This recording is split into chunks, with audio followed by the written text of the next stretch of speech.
Right 24 కోట్లకు దగ్గరగా ఉన్న టోటల్ ఓట్ల సంఖ్యలో దాదాపు 60 మిలియన్ అంటే 6 కోట్ల మంది ఎర్లీ ఓట్స్లో తమ నిర్ణయాన్ని ఆల్రెడీ చెప్పేశారు. సో అది ఎటువైపుగా ఉండబోతోంది? Let's make America great again అంటున్న ట్రంప్ వైపా, లేదంటే కమలా హ్యారిస్కి మొగ్గు చూపుతున్నారా? మరి కొద్ది రోజుల్లోనే తేలబోతున్న పరిస్థితి. ప్రస్తుతం ఈ స్పెషల్ ఎడిషన్లో యుఎస్ ఎలక్షన్ విధానం ఏంటి, అలాగే ప్రెసిడెంట్ని ఎన్నుకునే విధానం ఏ రకంగా ఉంటుంది అనేది కూడా మాట్లాడబోతున్నాం. అలాగే క్రూషియల్గా ఉన్న 7 స్వింగ్ స్టేట్స్లో పరిస్థితులు ఏ రకంగా ఉన్నాయి, గత ఎన్నికల్లో ఆ స్టేట్స్లో ఎలాంటి తీర్పు వెలువరించారు, ప్రస్తుతం ఎలా ఉండబోతోంది, ఇవన్నీ watch in detail. USA, the United states of America, ప్రపంచంలో అతి పురాతన ప్రజాస్వామ్య వ్యవస్థలో ఒకటిగా పేరుంది. ప్రపంచ దేశాలకు పెద్దన్నలా అగ్రరాజ్యంగా అజమాయిషి చెలాయిస్తోంది. అగ్రరాజ్యాధినేత తీసుకునే నిర్ణయం ప్రపంచ దేశాల్లో ప్రభావితం చూపగలదు. అందుకే అమెరికాలో అధ్యక్ష ఎన్నికలంటే ప్రపంచ వ్యాప్తంగా ఆసక్తి కనిపిస్తుంది. అమెరికా అధ్యక్ష ఎన్నికలు చివరి అంకానికి చేరుకున్నాయి. డెమోక్రాటిక్ పార్టీ తరపున ప్రస్తుత ఉపాధ్యక్షురాలు కమలా హ్యారిస్, రిపబ్లికన్ పార్టీ తరపున మాజీ అధ్యక్షుడు డొనాల్డ్ ట్రంప్ హోరాహోరీగా తలపడుతున్నారు. నువ్వా నేనా అన్నట్టుగా ప్రచార పర్వం నడిపిస్తున్నారు. సగటు అమెరికన్ నాడిని పట్టడంలో ఈసారి సర్వేలు సైతం విఫలమయ్యాయని చెప్తున్నారు. మెజారిటీ పోల్స్లో ఇద్దరి మధ్య చాలా స్వల్పంగా తేడా కనిపిస్తోంది. దీంతో వైట్ హౌస్ వార్లో గెలిచేది ఎవరు అనేది మరింత ఉత్కంఠకరంగా మారిన పరిస్థితి. రైట్, ఇక నవంబర్ 5న అమెరికా అధ్యక్ష ఎన్నికల పోలింగ్ జరగనుంది. అగ్రరాజ్యంలో 24.4 కోట్ల మంది ఓటర్లు ఉన్నారు. ముందస్తు ఓటింగ్లో భాగంగా ఇప్పటికే 6 కోట్ల మంది 60 మిలియన్ ఓటర్స్ అమెరికాలో తమ ఓటు హక్కును ఆల్రెడీ వినియోగించుకున్నారు. గత ఎన్నికలతో పోలిస్తే ఓటర్ల సంఖ్య పెరిగినట్టుగా సర్వేలు చెప్తున్నాయి. 2016 అధ్యక్ష ఎన్నికల్లో 59% మంది ఓటేస్తే 2020 అధ్యక్ష ఎన్నికల్లో 66% పోలింగ్ నమోదైంది. అలాగే 1900 సంవత్సరం తర్వాత ఇదే అత్యధికమనే గణాంకాలు చెబుతున్నాయి. పోలింగ్ తేదీ నవంబర్ 5న ఓట్ల లెక్కింపు ప్రారంభమవుతుంది. అయితే అమెరికా తదుపరి అధ్యక్షుడు ఎవరో మాత్రం తేలేది. తుది ఫలితాలు రావడానికి మాత్రం కొన్ని రోజులు పట్టే అవకాశం ఉంటుంది. రైట్, ప్రపంచ దేశాల్లో పురాతన ప్రజాస్వామ్య దేశంగా, అంటే ద బిగ్గెస్ట్ డెమోక్రసీ అని కూడా అంటుంటారు. 2 దేశాల గురించి మాట్లాడితే ఇండియా అండ్ అమెరికా. మన భారతదేశంలో ఎక్కువగా ఎవరికి ఓట్లు వస్తే వాళ్ళ గెలుపుని నిర్ధారిస్తారు. కానీ అమెరికాలో సుదీర్ఘంగా అధ్యక్ష ఎన్నికల ప్రక్రియ, అగ్రరాజ్యమైనా సరే ఇక్కడ బ్యాలెట్తోనే ఓటింగ్ జరుపుతూ ఉంటారు. అమెరికాలో కొన్ని చోట్ల మాత్రమే ఎలక్ట్రానిక్ మెషిన్స్ని ఉపయోగిస్తారు. అయితే విజేతను తేల్చేది ఎలక్టరల్ ఓట్స్.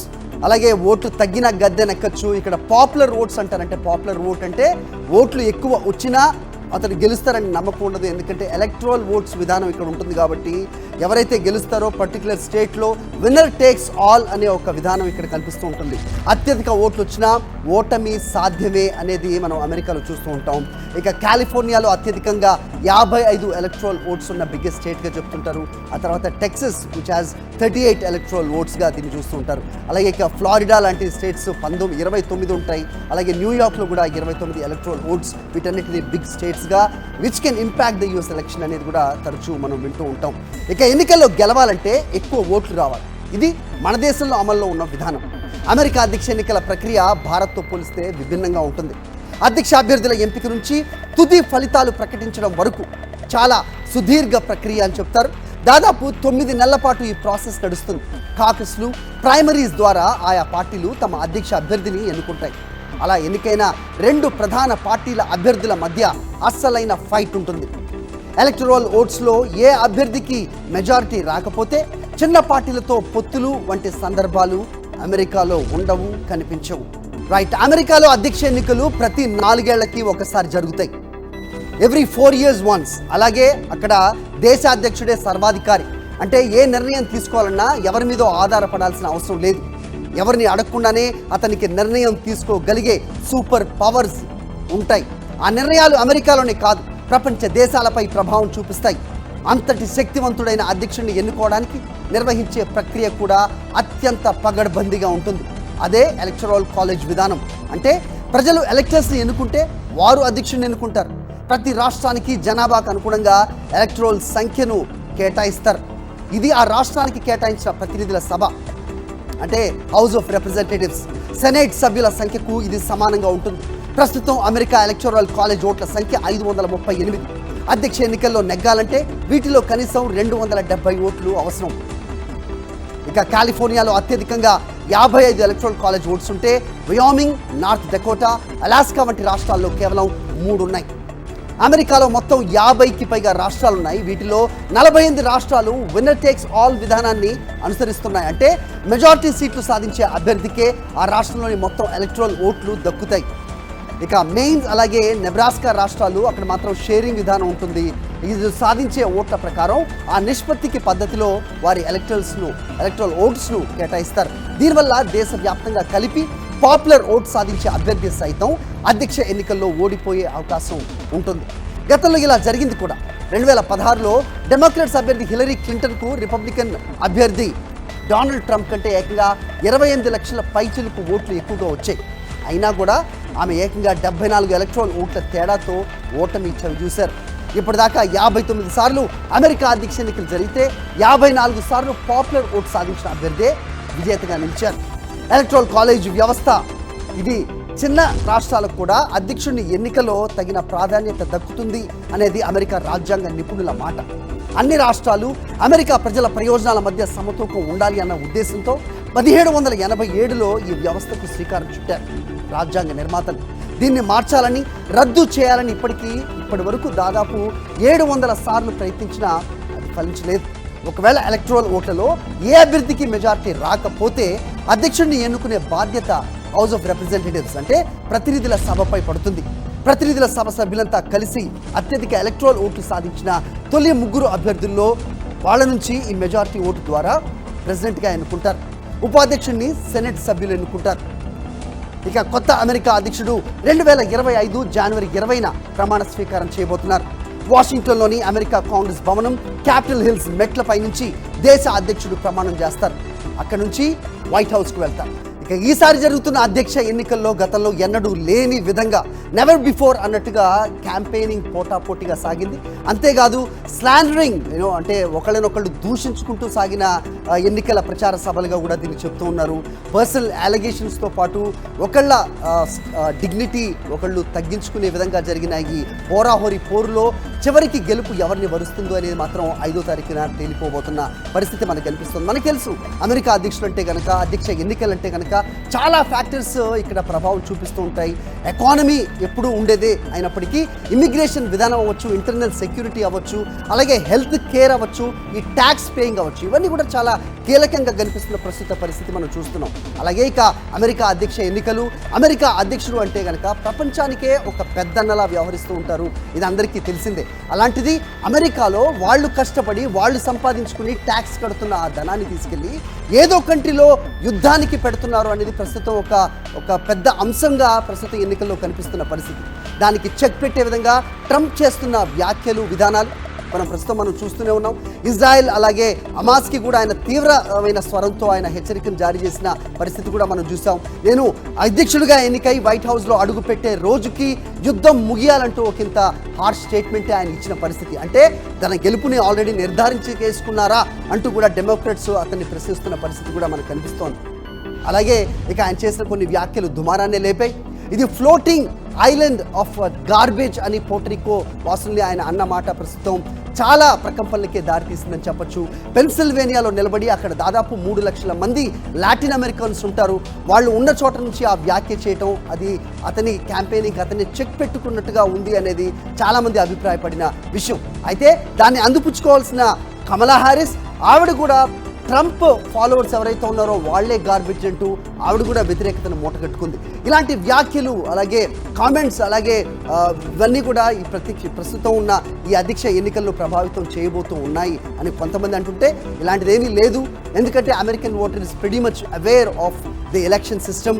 అది ఎలక్షన్ రోజున జరిగే ఈ ఓటింగ్ ప్రక్రియలో కాదు, ఆల్రెడీ ఉన్న విధానాలతోటి విసిగెత్తిపోయి వాళ్ళు ఆల్రెడీ చేంజ్ వైపే ఉన్నారు అనేది కూడా చెప్పే పరిస్థితి కూడా కనిపిస్తోంది. మొత్తానికి 5వ తారీఖున సాయంత్రం 5:30 తర్వాత ఈ కౌంటింగ్ స్టార్ట్ అవుతుంది.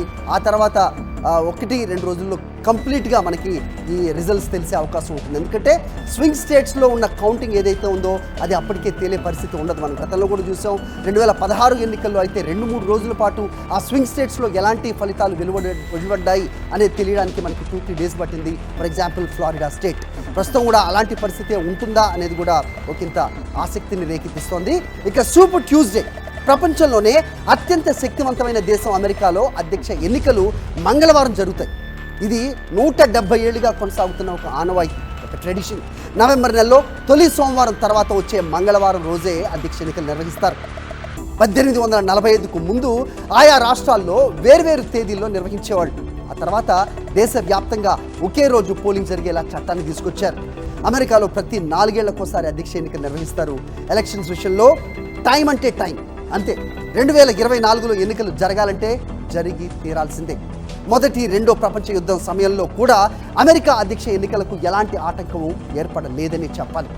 అమెరికాలో 50కి పైగా రాష్ట్రాలున్నా అధ్యక్ష ఎన్నికల్లో అందరి ఫోకస్ మాత్రం ఆ 7 రాష్ట్రాల మీదే.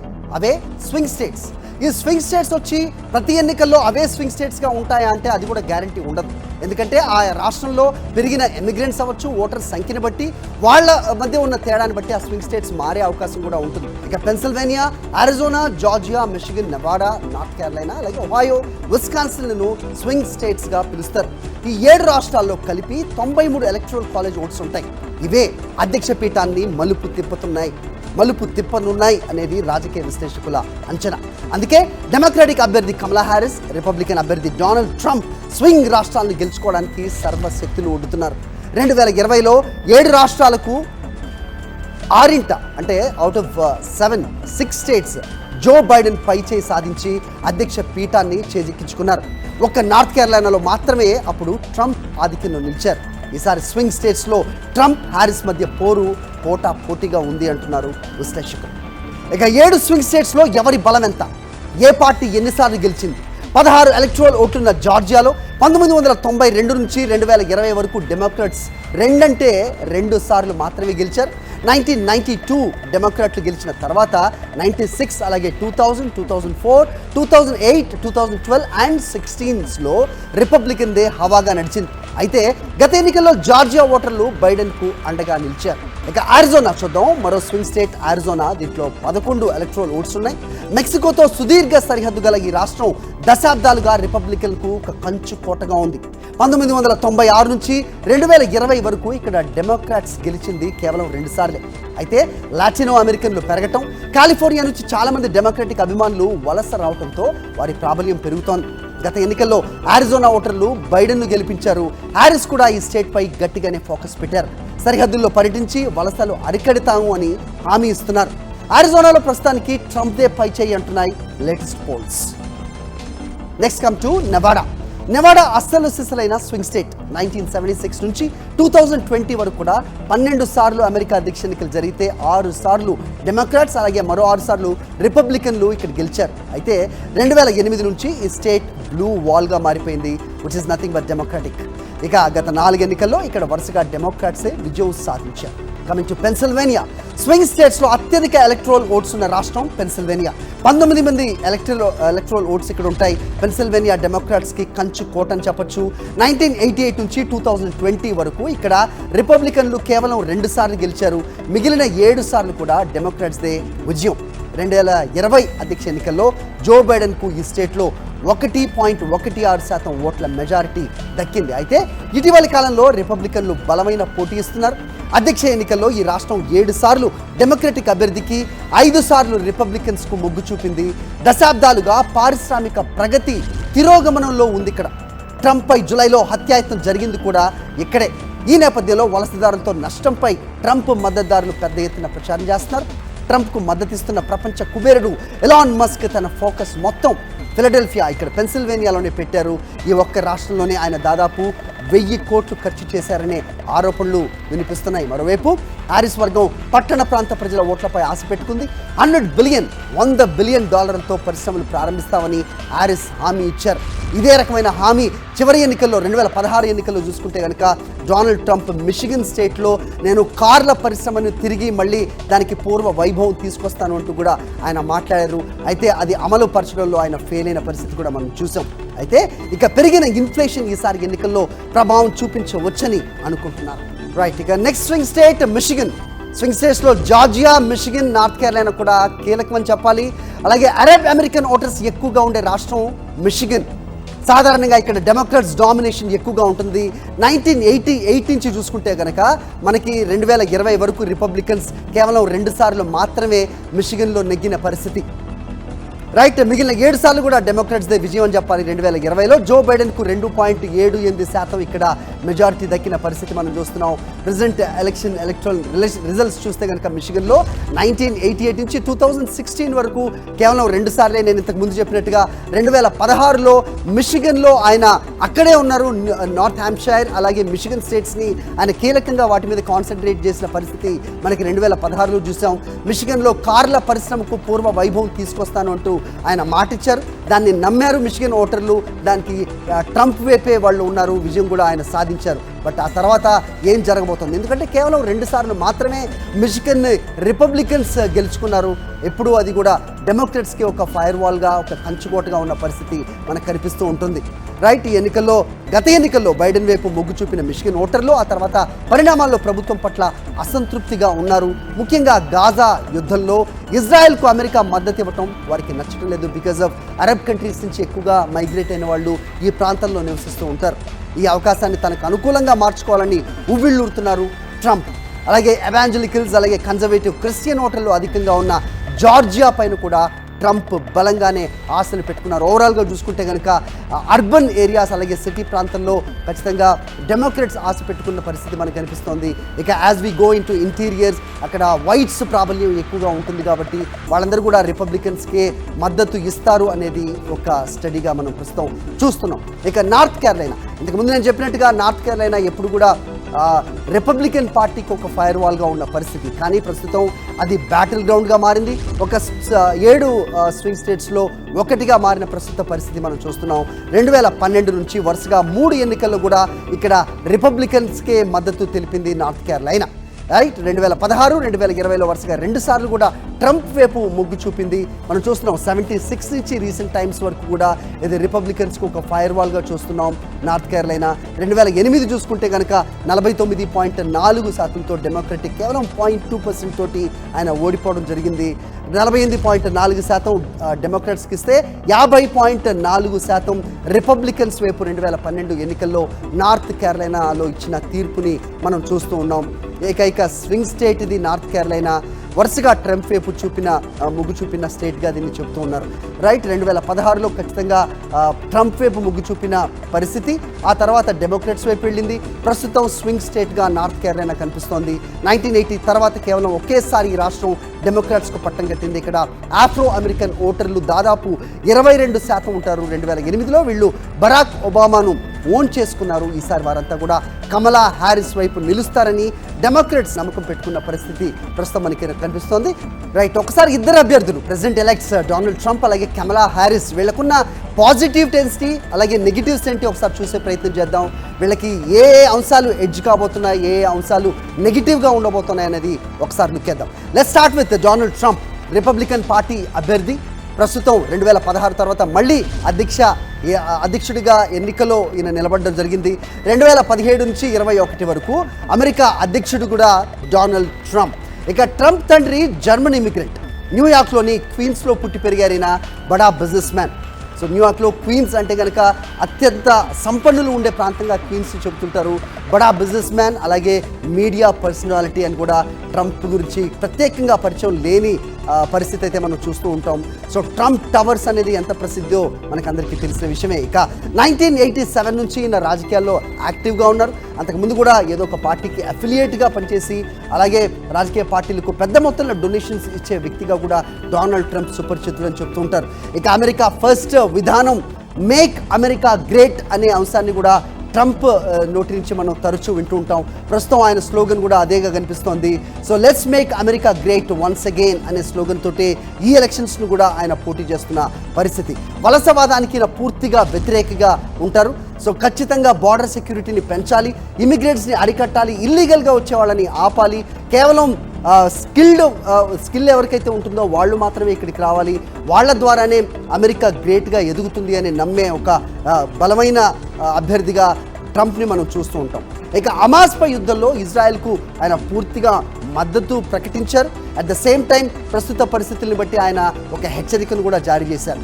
నేను అధ్యక్షుడిగా ఎన్నికయి వైట్ హౌస్లో అడుగుపెట్టే నాటికి యుద్ధం ముగియాల్సిన అవసరం ఉంది, ఒక యూనిటీతో అందరూ ముందుకెళ్లాల్సిన అవసరం ఉంది అనేది ఆయన దగ్గర నుంచి వినటం అనేది ఒకంత కొత్తగా ఉన్నప్పటికీ ఆయన మారిన పరిస్థితుల దృష్ట్యా ఆయన మార్చుకుంటున్న విధానం కూడా ప్రస్తుతం మనం చూడొచ్చు. ఇక కేసులు వివాదాలు ఖచ్చితంగా మైనస్ అని చెప్పాలి. ఎలాన్ మస్క్ లాంటి శక్తుల అండ బిగ్ ప్లస్గా మనం చూస్తున్నాం. అయితే ఎలాన్ మస్క్ ఒకవైపు నుంచి గెలిచిన వాళ్ళకి ఇంత మొత్తంలో నేను ఓటు వేసిన వాళ్ళకి ఇంత మొత్తంగా ఇస్తాను అనేది కూడా పలు విమర్శలకు దారితీసింది. సో అలాగే ట్రంప్కి పెద్ద మద్దతుదారుడిగా పెద్ద ఎత్తున ఫండ్ రైజింగ్ చేసిన దాంట్లో ఈయన వాటా కూడా చాలా ఎక్కువగా ఉంది అనేది కూడా వినిపిస్తోంది. సో ఇలాంటి ఒక దిగ్గజం ట్రంప్ వైపు ఉండడం అనేది ఖచ్చితంగా ఒక ప్లస్ మార్క్గానే ప్రస్తుతం చూడాల్సిన పరిస్థితి. Let's see at Harris, Kamala Harris వైపు చూద్దాం.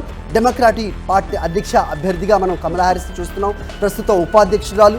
సో గతంలో ఎన్నోసార్లు ఒక బలమైన అభ్యర్థిగా తాను పోటీలో ఉండడానికి ప్రయత్నించినప్పటికీ ప్రస్తుత ఎన్నికల్లో ఆమె బైడెన్ని పక్కకు జరిపి కమలా హ్యారిస్ అనూహ్యంగా తెరపైకి వచ్చిన విషయం కూడా మనకి తెలిసిందే. రైట్, ఇక తల్లి భారతీయురాలు, తండ్రి జమైకన్. రైట్, ఇక కాలిఫోర్నియాలో ఆక్లాండ్లో పుట్టి పెరిగారిమే. సో దీంతో ఇక్కడ ఏషియన్స్ అవ్వచ్చు, అలాగే ఇండియన్ కమ్యూనిటీ ఎవరైతే ఉన్నారో కమలా హ్యారిస్ వెనకే ఉంటారు అనేది ఒక ప్లస్గా చూస్తూ ఉన్నారు. ఇక కాలిఫోర్నియా అటార్నీ జనరల్గా కూడా ఆమె పనిచేశారు. 2017 నుంచి 2021 వరకు కూడా యుఎస్ సెనేటర్గా కూడా కమలా హ్యారిస్కి అనుభవం ఉన్న పరిస్థితి మనకు కనిపిస్తోంది. సో మంచి వక్తగా ఉండడం కూడా ఆవిడకు ఒక ప్లస్ పాయింట్గా చూస్తున్నాం.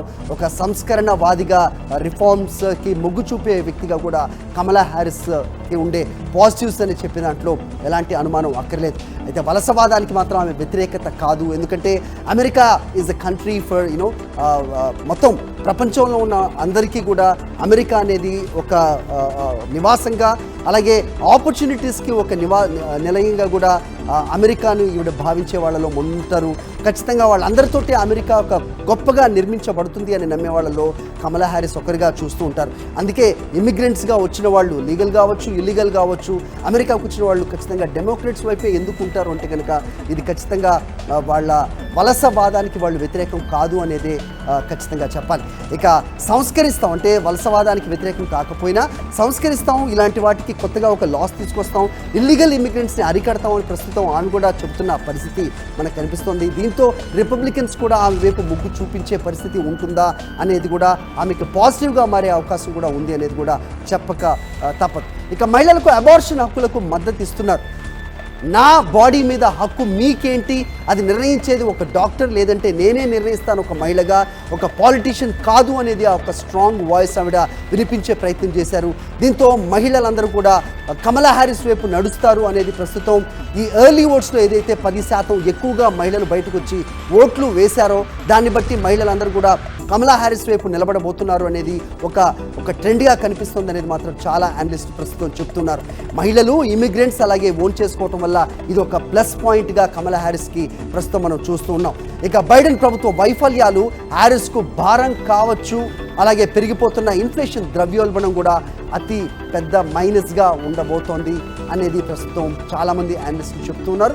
అలాగే పెరిగిన ధరలు కూడా ఒకవైపు విపరీతంగా కమలా హ్యారిస్కు నెగిటివ్గా ఉంటుంది అనేది కూడా కనిపిస్తున్న ప్రస్తుత పరిస్థితి. మరి ఇలాంటి సిచ్యువేషన్లో ట్రంప్ అలాగే కమలా హ్యారిస్ మధ్య జరుగుతున్న పోటాపోటీ ఎన్నికల ప్రచారంలో ఖచ్చితంగా కమలా హ్యారిస్కే ఒక 2.2% ఎక్కువగా ఆధిక్యత కనబడుచున్నట్టుగా రైటర్స్ స్టడీ చెబుతున్న ప్రస్తుత పరిస్థితి మనకు కనిపిస్తోంది. రైట్, ప్రస్తుతం యావత్ ప్రపంచం కూడా అత్యంత ఆసక్తిగా గమనిస్తున్న అమెరికా అధ్యక్ష ఎన్నికల పోరాటం తుది దశకు చేరుకుంది. 5 అంశాలు కీలకంగా కనిపిస్తున్నాయి. ఈ అధ్యక్ష ఎన్నికలు ప్రభావం చేసే అవకాశం ఉందని విశ్లేషకులు అంచనా వేస్తున్నారు. ద్రవ్యోల్బణం, ఆర్థిక వ్యవస్థ, వలస విధానం, అబార్షన్ హక్కులు, వాతావరణ మార్పులు, అలాగే ఇజ్రాయెల్ గాజా యుద్ధం ఇవి అత్యంత కీలకంగా మారిన ప్రస్తుతం మనకు కనిపిస్తోంది పరిస్థితి. ఆర్థిక వ్యవస్థపై ఆందోళన వ్యక్తం చేస్తున్నారు పలువురు. వలస విధానంలో కూడా ఇద్దరు అభ్యర్థులు ఇది తలో మాటగా మనం చూస్తూ ఉన్నాం. ఇక అబార్షన్ హక్కులు ఇవి చాలా కీలకంగా మారనున్నాయి అనేది మాత్రం ప్రస్తుత ఎన్నికల్లో కనిపిస్తోంది ఒక ఇంపార్టెంట్ ఫ్యాక్టర్గా. ఇక ఆర్థిక వ్యవస్థపై ఆందోళన వ్యక్తం చేస్తున్నారు మెజారిటీ ఓటర్లు. ఖచ్చితంగా ఈ సోషల్ సెక్యూరిటీ ఫండ్ ఏదైతే ఉందో, అలాగే ట్యాక్స్ రూపంలో వాళ్ళు కడుతున్న ఫండ్స్ ఏదైతే ఉంటాయో అవన్నీ తీసుకెళ్ళి బయట దేశాల్లో జరుగుతున్న యుద్ధానికి ధార పోయటాన్ని చాలామంది కూడా ఓటర్లే అవ్వచ్చు, అలాగే అమెరికన్ పబ్లిక్ వీళ్ళందరూ కూడా వ్యతిరేకిస్తున్న ప్రస్తుత పరిస్థితుల్లో ఆర్థిక వ్యవస్థను ఎవరి గాడిలో పెడతారో వాళ్ళ వైపే ఉంటాము అనేది వాళ్ళందరి మాటగా కూడా ఖచ్చితంగా కనిపిస్తున్న సిచ్యువేషన్ అయితే ప్రస్తుత ఎన్నికల సమయంలో మనకి దర్శనం ఇస్తోంది. అమెరికా అధ్యక్ష ఎన్నికల్లో ఆర్థిక వ్యవస్థ అంశం ప్రస్తుతం కీలకంగా మారింది. ఆరోగ్య సంస్కరణ, ఆరోగ్య సంరక్షణ, అలాగే నేరాల కన్నా ఎకానమీనే ప్రధాన సమస్యగా ఎక్కువ మంది ఓటర్లు పరిగణిస్తున్న ప్రస్తుత పరిస్థితి. అమెరికాను నెంబర్ 1గా నిలపడమే తన లక్ష్యమన్న ట్రంప్ బైడెన్ అధికారంలోకి వచ్చాక అమెరికాను చైనా చీల్చి చెండాడుతోంది అంటూ ఆయన ధ్వజమెత్తుతున్నారు. కమలా హ్యారిస్ను జిన్పింగ్ చిన్నపిల్లల ఆడేసుకుంటారంటూ సెటైర్లు వేస్తున్నారు డొనాల్డ్ ట్రంప్. కార్పొరేట్ కంపెనీలకు పన్నును 21 నుంచి 15% తగ్గిస్తానని ట్రంప్ హామీ ఇచ్చారు. అయితే ఇది కేవలం సంపన్నులకి, కార్పొరేట్లకేనా? సామాన్య మానవుడు, అలాగే మిడిల్ క్లాస్ వ్యవహారం ఏంటి? వాళ్ళని పట్టించుకునేది ఎవరు అనేది ఒక స్థానిక అమెరికన్, ఒక కామన్ అమెరికన్ అడుగుతున్న క్వశ్చన్గా కూడా ప్రస్తుతం మనం చూస్తున్నాం. టోటల్ ఎలక్ట్రల్ ఓట్స్ ఒకసారి చూసినట్టయితే కనుక 538 ఎలక్ట్రల్ కాలేజ్ ఓట్స్ ఉంటాయి. సో అమెరికాలో టోటల్ ఎలక్ట్రల్ ఓట్స్ 538గా మనం చూస్తున్నాం. మ్యాజిక్ ఫిగర్ని 270గా చూడొచ్చు. 270 ఫిగర్ ఎవరైతే టచ్ చేస్తారో వాళ్ళే ఓవల్ ఆఫీస్లో ప్రెసిడెంట్ చైర్లో కూర్చోబోతూ ఉన్నారు. ఇక కీలకమైన states California 55 electoral college votes ఉన్న అత్యంత పెద్ద రాష్ట్రంగా, అలాగే 38 స్థానాలున్న టెక్సస్ ఇంకో మరో పెద్ద రాష్ట్రంగా మనం చూస్తూ ఉంటాం. అలాగే 29 స్థానాలున్న ఫ్లారిడా అవ్వచ్చు, అలాగే న్యూయార్క్లో కూడా 29 స్థానాలు ఉన్నాయి. ఇక నేను ఇంతకుముందు చెప్పినట్టుగా అమెరికన్ ఎలక్షన్స్ విధానంలోనే ప్రతి చిన్న స్టేట్కి వాళ్ళు ప్రాతినిధ్యం వహించే ఎంత చిన్న ఎలక్ట్రల్ కాలేజ్ ఓటైనా కానీ ప్రాధాన్యతలో ఏమాత్రం తేడా రాకూడదు అంటూ వాళ్ళు అవలంబించిన ఈ పద్ధతే సో ఇక్కడ ఖచ్చితంగా ప్రభావం చూపిస్తుంది. అందుకే మన స్వింగ్ స్టేట్స్లో నెవాడా లాంటి చిన్న రాష్ట్రంలో దానికి ఉన్న కేవలం 6 ఎలక్ట్రల్ కాలేజ్ ఓట్స్ కూడా కీలకం అని భావిస్తూ ఉంటారు. అందుకే ఈ ఎలక్ట్రల్ కాలేజ్ ఓట్స్ విధానం ఏదైతే ఉందో ఇది పాపులర్ ఓట్స్ కాదు. ఆయా రాష్ట్రాల్లో ఎవరైతే గెలుచుకుంటారో విన్నర్ టేక్స్ ఆల్ కాబట్టి ఆ రకంగా సంఖ్య వాళ్ళకి పెరుగుతూ వస్తుంది. వాళ్ళే ప్రెసిడెంట్గా ఎలక్ట్ అవ్వబోతూ ఉన్నారు. రైట్, అగ్రరాజ్యం అమెరికా ఎన్నికల్లో గెలిచేదెవరు? ట్రంప్ మళ్ళీ గెలిచి వైట్ హౌస్లో అడుగు పెడతారా? కమలా హ్యారిస్ హవా సాగుతుందా? స్వింగ్ స్టేట్స్లో కింగ్ ఎవరు? అమెరికా ఎన్నికలను ప్రభావితం చేసే కీలక అంశాలేంటి? అమెరికా ఎన్నికలను భారత్ ఎలా చూస్తోంది? అమెరికాలో ఎవరు గెలిస్తే మన వాళ్లకు మంచి జరుగుతుందని భావిస్తున్నారు? ఇవన్నీ కూడా డిస్కస్ చేద్దాం. అమెరికా నుంచి మనతో జాయిన్ అవుతున్నారు సారికా బన్సల్, అలాగే మిగతా ప్యానలిస్ట్ కూడా నేను ఇంట్రడ్యూస్ చేస్తాను. Steve Rao and is Morrisville నుంచి డెమోక్రాట్స్ని ప్రతినిధిగా ఉన్నారు. అలాగే Ravinder Gaddampalli, his Republican supporter and క్యాంపెయిన్లో కూడా చురుగ్గా పాల్గొంటున్న వ్యక్తిగా కూడా మనం చూడొచ్చు.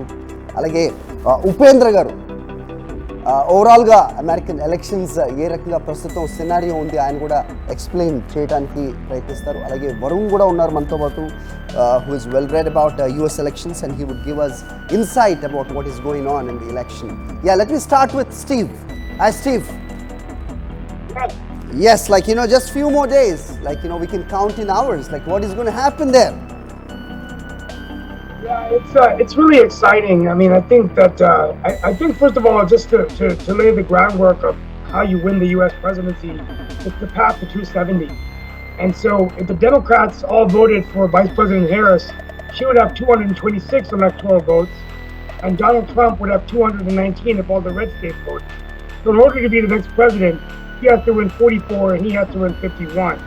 I must be honest with you that now that she is a nominee, I do believe today that she has a very good chance to win. Savings, the wages, the GDP, all have been increased, and unemployment is 50 years low. That's what number shows. Do you disagree? Today, unemployment in the United States of America today, unemployment is under 3.5%. And under the Biden administration, there was 15 million jobs created. Right. It appears like it is difficult to stop you if I just keep you going on. Yeah. Let me talk with Varun. And so Steve is he's backing Democrats. So obviously he says that all good things about the current scenario. Actually ga em jarugutundi mana Telugu viewers ki kuda ardhamayyela chepdam. Varun, so how do you see this entire picture? As ma Telugu voters ki gurinchi kuda ఆలోచిస్తే ఇక్కడ most of Indian people ki ikkada matter ayye decision jaragabotundi elections lo. So this election is very critical and very pivotal for many of us, including Indian Americans and Americans. Also, social security is something that we really care about, which we want our seniors to continue to have social security and have these benefits. But the current government and even the current administration and the future, if Harris is going to win, there are some significant changes that's going to arise. Yeah, Sarika, you see that insight. I don't think that I should be translating you that. It's like pretty clear that what Varun is telling you. Yeah. So how do you see that?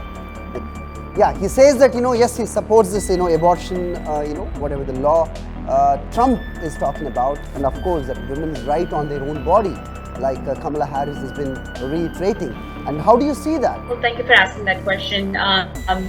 I think there's a lot of finer details in between the lines. Yes, the immigration was voted against, but who voted that? Who voted against that? That was Republicans when the bill was sent to Congress, and it did not pass.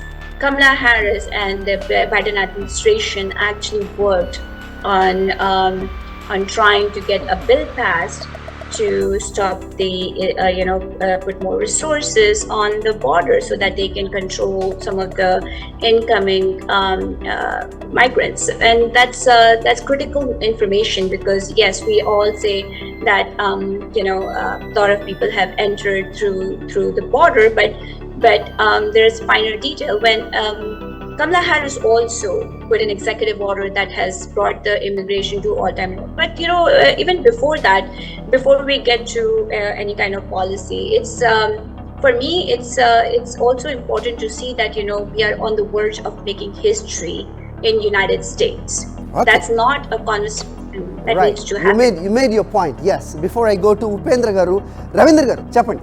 So how do you counter? Yeah. Sarika garu cheppin dantlo. Yes. Hello Steve, hello Sarika, hello Varun, hello Upendra, and hello Hari. And I just wanted to give a counter to my councilman, Mr. Steve. Steve mentioned in his topic when he was talking about it. Okay, the unemployment rate was increased in last 50 years, as you quoted that 3.4%. Yes, definitely unemployment rate is decreased. Okay, we are all agreeing with that. Democrat government has decreased the unemployment rate. But at the same time, we need to look at the other side of the coin. We have high inflation, and prices are looking at the grocery prices when compared to the Trump administration and compared to the Biden and Kamala administration. We look at both the prices of the grocery, gas prices, and the cost of living, and everything is increased. It means that even if the unemployment rate is decreased, the cost prices is decreased. That is the failure of the current administration. Upendra garu. Yes, and let's not forget the economy as well, Ravindra. What's happening to the economy. The economy. Today, unable to buy a house, unable to buy a car, unable to buy a grocery, unable to buy a gas. These are all the economies. Even looking at the debt, national debt is increased. Ravinder గారు Trump speeches లో కూడా ఈ ఎకానమీని నేను వస్తే సరిచేస్తాను అని చెబుతున్నారు, కానీ there is no such a plan. That what is this Yes, plan? because we have witnessed a previous term where everything I need not to tell you that what happened previous. Okay, చివకల Upendra గారు ఎలా read చేస్తున్నారు ప్రస్తుత సినారియోని? ఎటువైపు ఉన్నారు American ప్రజలు అంటే ఏం చెప్తారు? అంటే ఈ ఎలక్షన్ స్టీవ్ రావ్ చెప్పినట్టు చాలా క్లోజ్ ఎలక్షన్ ఇది. పోల్స్ 7 టార్గెట్ స్టేట్స్ చాలా దానిలో ఎలక్షన్ డిసైడ్ చేస్తాయి. కానీ ఇద్దరు నిజమే చెప్తున్నారు, కానీ ఇద్దరు వాళ్ళు పార్టీ తరఫున చెప్తున్నారు. ఎందుకంటే ఇప్పుడు మీరు చూసారంటే కూరగాయలు కొనాలన్నా లేకపోతే గ్యాస్ కొనాలన్నా అది వెలలు ఎక్కువైపోయినాయి. ఎందుకంటే $2 trillion అంటారు. $2 trillion బైడెన్ అడ్మినిస్ట్రేషన్ అది పంప్ చేశారు. అది ప్రింటెడ్ మనీ, అది ఇన్ఫ్లేషన్ కాస్ట్ చేసిందని చెప్తున్నారు. అందువల్ల ప్రైసెస్ చాలా ఎక్కువ అయినాయని చెప్తున్నారు. అందువల్ల మార్గేజ్, గ్యాస్ అన్నీ చాలా ఎక్కువ అని చెప్తున్నారు. అదే కాకుండా ఇమిగ్రేషన్ గురించి చెప్తున్నారు. అది బార్డర్ది సారిక చెప్పింది ఈ విధంగా ఇమిగ్రేషన్ బిల్లు ట్రంప్ ఆపాడు. అది నిజమే, అది ఆపాడు, కానీ ఎలక్షన్ కోసం ఆపాడని చెప్పి అందరూ చెప్తున్నారు.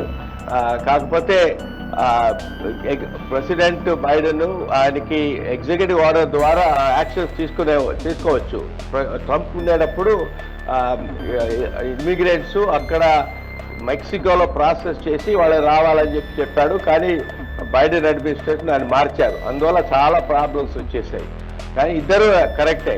కాకపోతే ప్రాబ్లం క్రియేట్ చేసిన వాడు ట్రంప్, కానీ ప్రాబ్లం సాల్వ్ చేసిన వాడు కూడా ట్రంపే. బైడెన్ అడ్మినిస్ట్రేషన్ వాళ్ళు ఏదో ట్రంప్ చేశాడు అది తప్పు అని చెప్పి ఆపోజిట్ గా చేసినందువల్ల చాలా ప్రాబ్లమ్స్ వచ్చాయి immigration.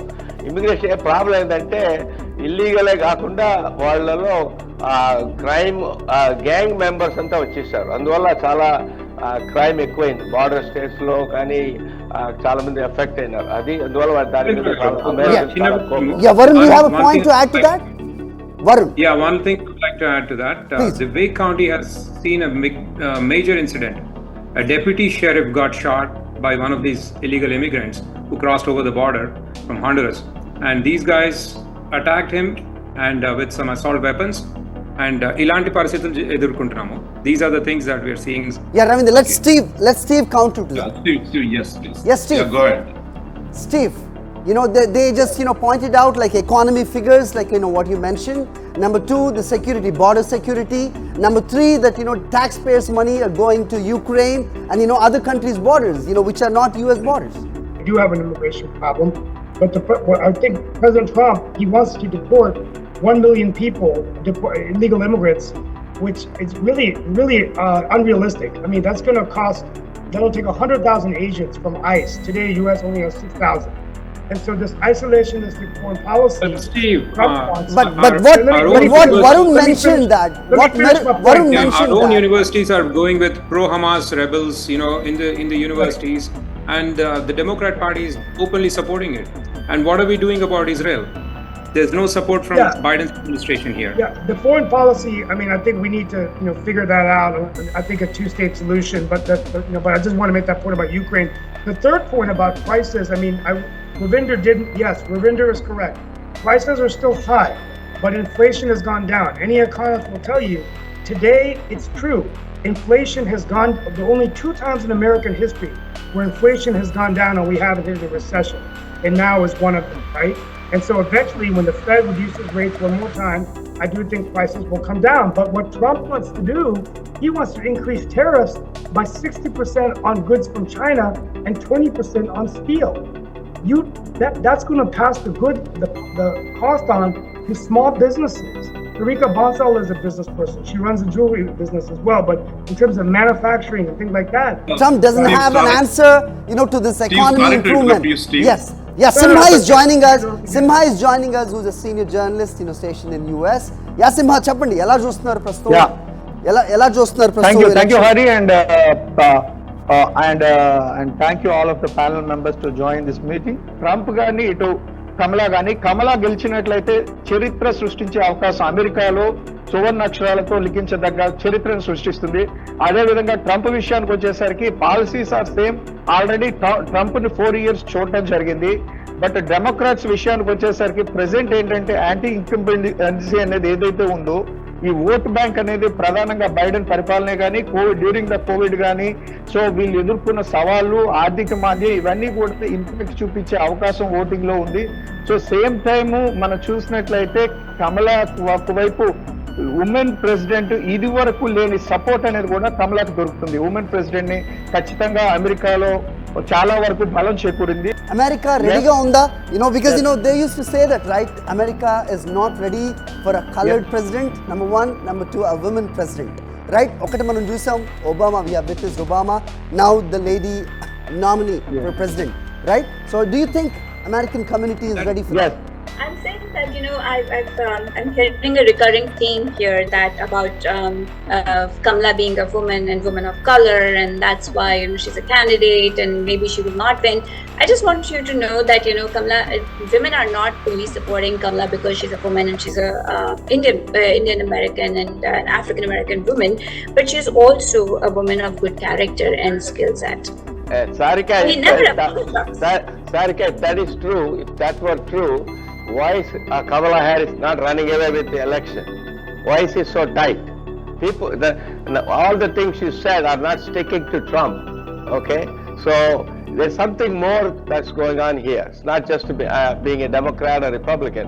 The country is very polarized. There's not, people are, if you say I vote for Trump, they'll hate you. If you say I vote for Kamala, they don't like you. Basically, that is what is happening. I think this campaign, negative well, I was campaigning. independent and I changed to Democrat because I genuinely believe in Kamala Harris. I really believe we need a president who can unite the country. We really need a president, that can actually represent the country well. I mean, I don't think with Trump that can happen because I just heard the funding going to Ukraine. America is seen as a world leader, and if there is a war going on and we walk away from that war, how does America look? What is Kamala's policy against Israel? For Israel, against Israel? That you have 40,000 people, children, including children, are killed. Upendra గారు మీరు చెప్తున్న points అన్ని కూడా ఇప్పుడు election లో ఇవి impact చూపిస్తాయని అనుకుంటున్నారా? తప్పకుండా Michigan because Sarika has been saying the same thing, that they want to be a world leader. 100,000 Arab Americans, they are sitting on their hands. వాళ్ళు సపోర్ట్ చేయడం లేదు. They are all solid Democrats. Democratic Party has been very supportive to the Muslim community. They are sitting on the side because the Lebanese are upset, and the Gaza, because of Gaza, I guess Palestinians are very upset. And this is from Kamala Harris. Unfortunately, both of them are not clear, what they are going to do when they come to power. Yeah, and even Trump said that he loved the most. There is nobody else can love Latinos than Trump himself. And he did say he supports women's safety, women as well as he also IVF supported. He did mention that. It's Simha, not that Simha, give me a sense. Simha, give us a sense. Give us a sense. We have to, we cannot believe what they say. We have to believe what they do. And Trump has done everything that has proved that he is not supportive, and he is actually. Let me answer this. Ravinder is trying to show something, but it is not that clear. Let me come to you. Let me answer this. Simha, give us a sense.